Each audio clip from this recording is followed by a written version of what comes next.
years. And then somebody tries something different when you're gone and you're criticizing them, you're laughed at. We all watched Hillary Clinton's reaction to the speech. She was on late night TV last night. And you're right. You know, of course, she was going to have to come out and say something. She called it dark. But what I was struck by, Bill, in Hillary Clinton's response is I think she might be running again based on what she said. What do you think? You think there's any way she's going to run for office again? Look, if she could, she would, but the Democratic Party's never going to put her up. I just think she's so out of touch, she might still think in her mind that she can run for office. But it's not going to happen. I mean, Andrew Cuomo is the front runner for the Democratic nomination in 2020, the governor of New York. And there'll be 5 or 6 other people. Bernie Sanders will get back in. He doesn't have anything else to do living up there in Vermont. But the Democratic Party has had it with the Clintons, so that's not going to happen.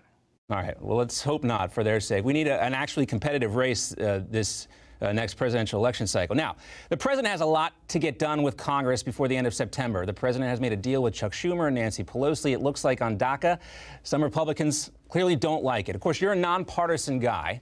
You like to tell it like it is. So what is your take on Trump's dealings with Chuck and Nancy? Well, looking at it from a political point of view, he has to calm things down.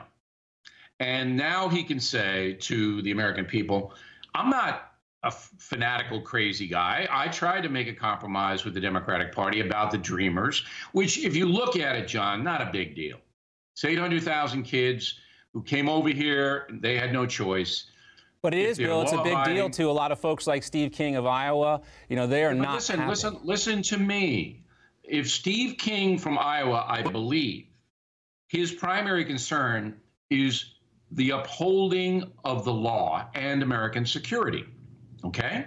I think that's where he's coming from.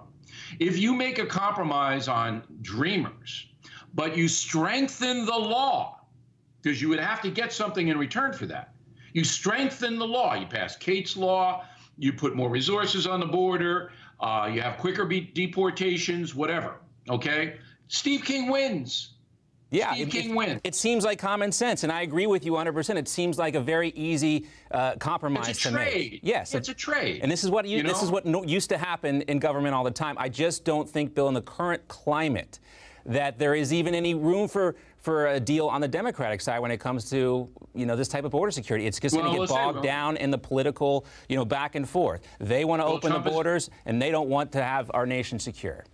Well, look, Trump has done a smart political thing. He's put the compromise to them. We'll see what they come back with, all right?